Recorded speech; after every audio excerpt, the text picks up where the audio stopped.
प्रतीश हाथ टेके। रोहन हाउ सेपटे बुलिकी जेठा ना लेख।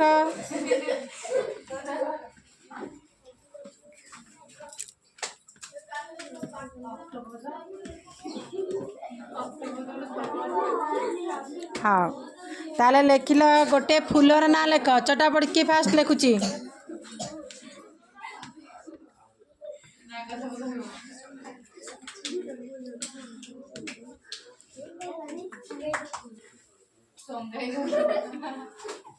ताले एक गोटे फलर ना लेख।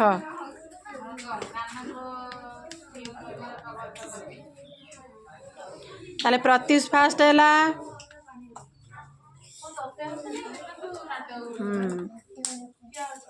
गोटे पशुर ना लेख फास्ट लेख चटापट।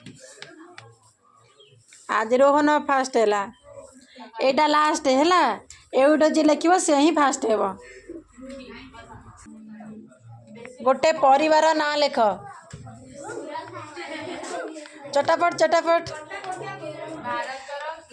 रोहन फास्ट है। रोहन काल चॉकलेट नबू है। रोहन अक्षर की सुंदर ओट कर। हाँ ठीक है एपट कहना रोहन हाथ टेके। रोहन आई काटा बुली दे।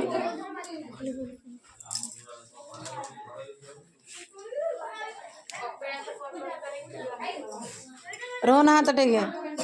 रोहन हूँ फास्ट है।